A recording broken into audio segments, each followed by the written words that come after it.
Okay, we should be back live now. Chair Davis, we are good to go. All right, thank you, Dr. Townsend Smith. We are now back in open session and we'll proceed to our committee work. And to begin that, I recognize Vice Chair Duncan, the Chair of the Business Operations Committee. Thank you, Chair Davis. On behalf of Todd Chastain, we lead the Business Operations Committee and have two action on first reading items for this meeting.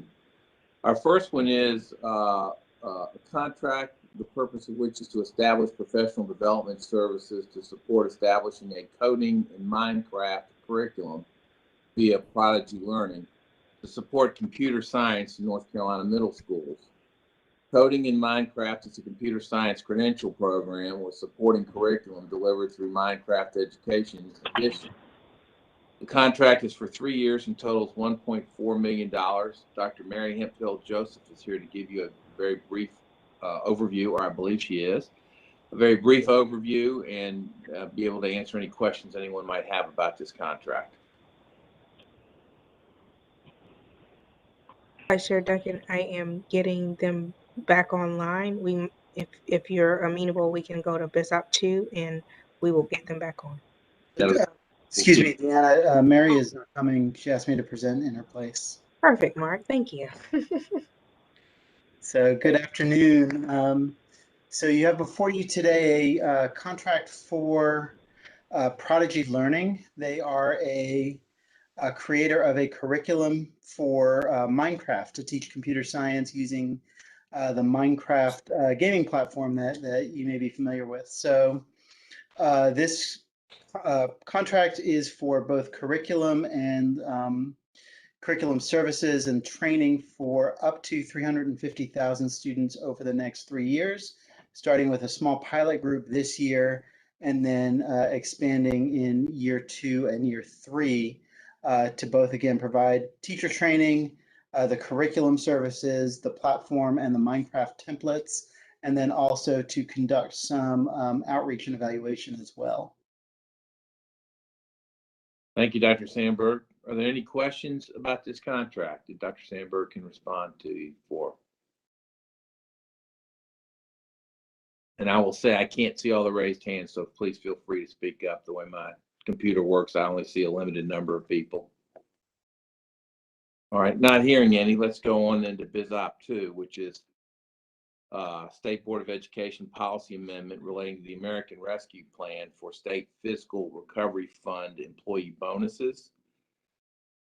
This is under a new section of the session laws. The North Carolina General Assembly appropriated funds from the State Fiscal Recovery Fund to award one-time lump sum bonuses to local education employees in recognition of their work during the COVID-19 pandemic, which for so many has truly been extraordinary work and dedication and commitment.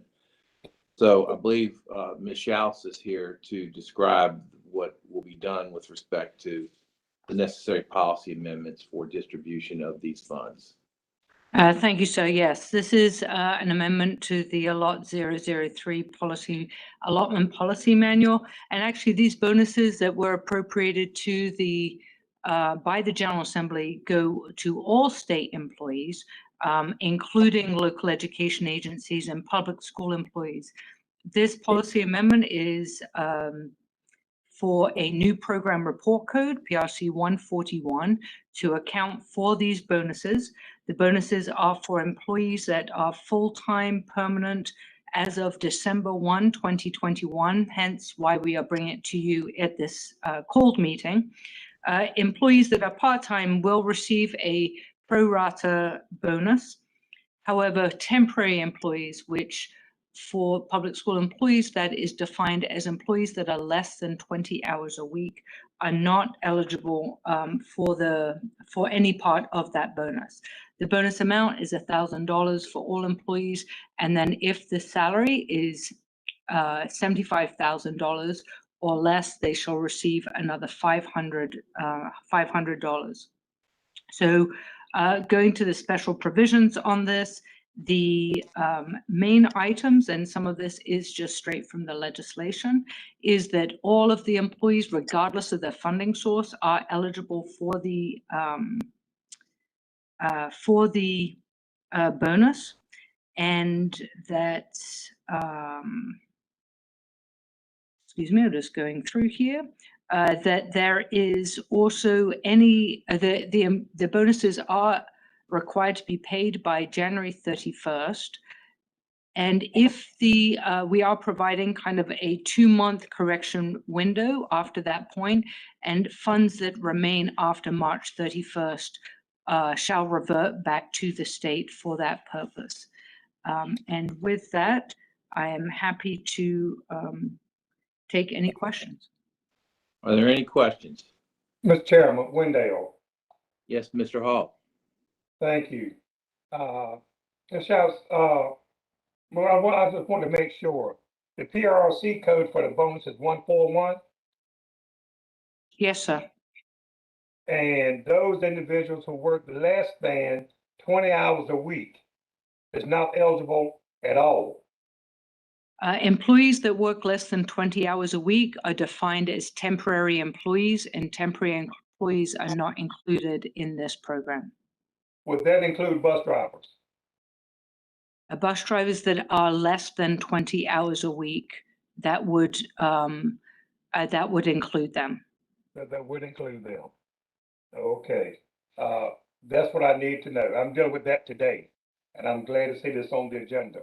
So that is a big issue with your classified employees, and the 20 hours a week, I don't think has been discussed, less than 20 hours a week, discussed enough for people to understand the bonus. Thank you. Yes, sir. Thank you, Mr. Hall. Thank you, sir. Any other questions or comments on this? All right. Our recommendation then of the committee will be that the state board approve this policy amendment based on the American Rescue Plan for ALOT 003 for State Fiscal Recovery Fund, the employee bonuses under PRC 141. And with that, we conclude our report for today. Thank you, Chair Davis. Thank you, Vice Chair Duncan. We'll now proceed to our final committee of the day, and I'll turn to Ms. Amy White, Chair of the Education, Innovation, and Charter Schools Committee. Ms. White.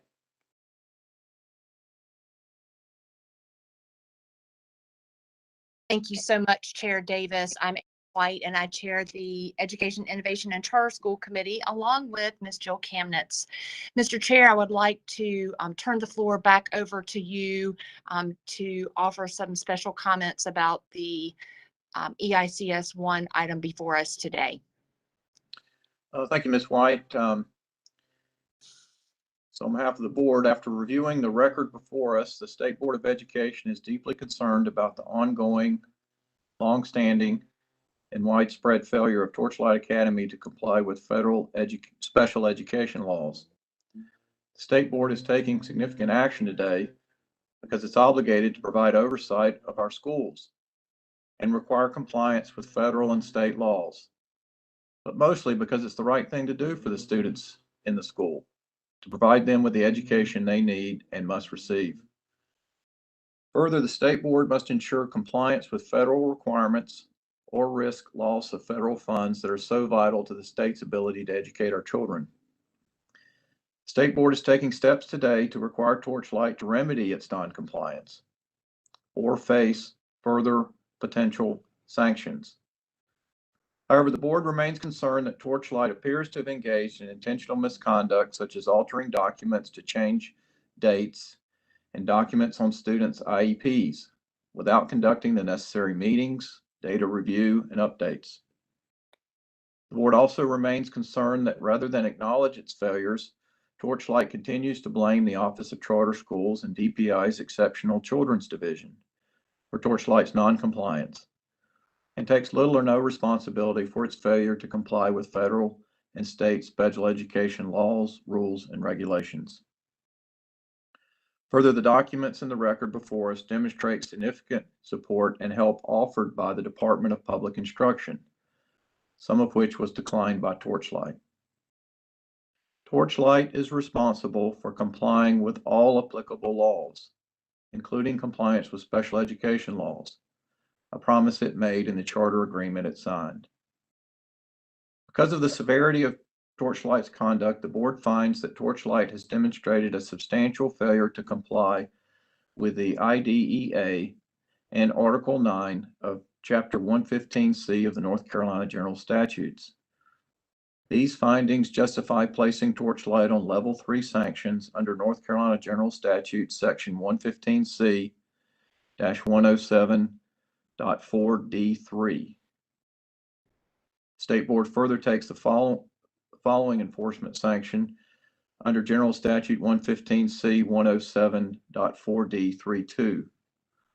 Placing Torchlight on Level 3 governance noncompliance status under State Board of Education Administrative Regulation 16 NCAC 06G0506B3.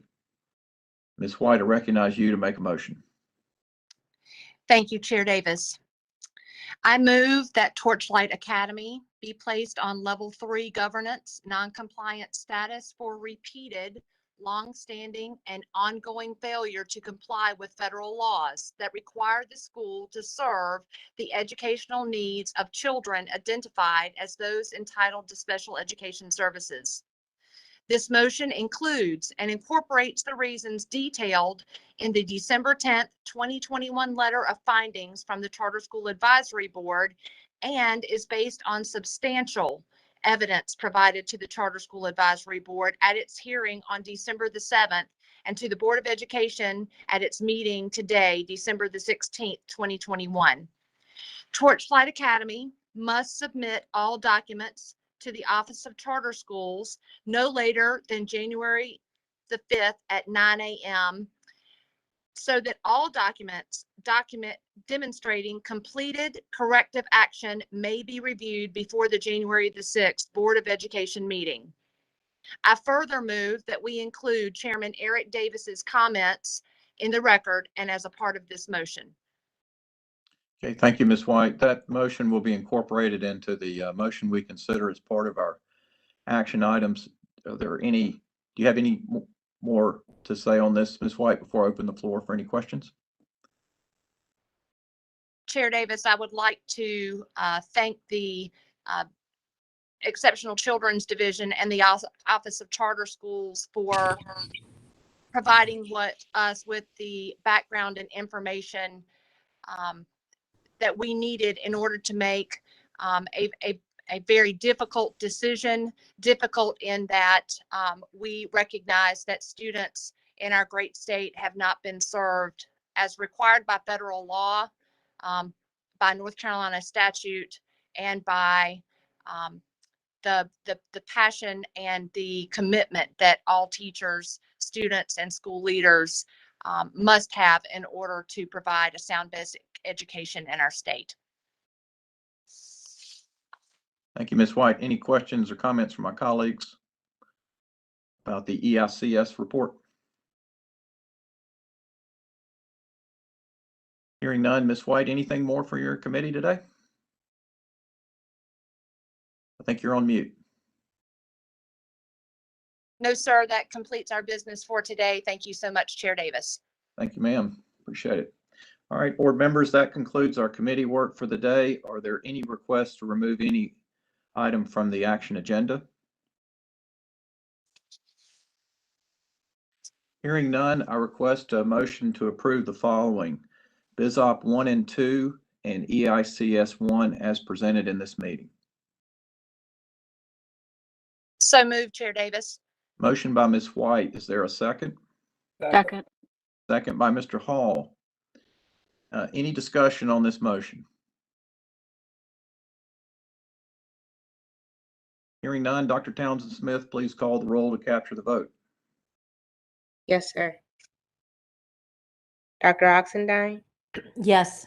Ms. Kamnitz, Yes. Mr. Keenan, Yes. Mr. Hall, Yes. Dr. Tipton Rogers, Yes.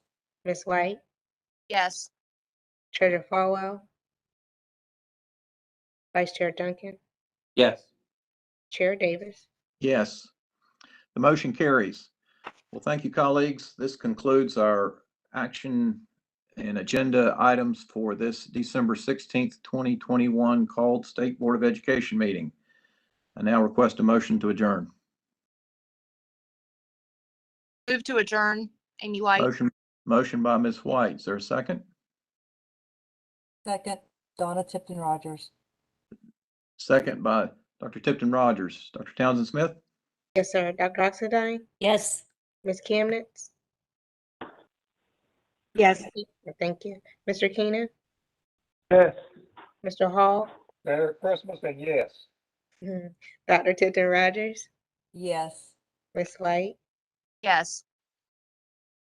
Vice Chair Duncan, Yes. Chair Davis. Yes.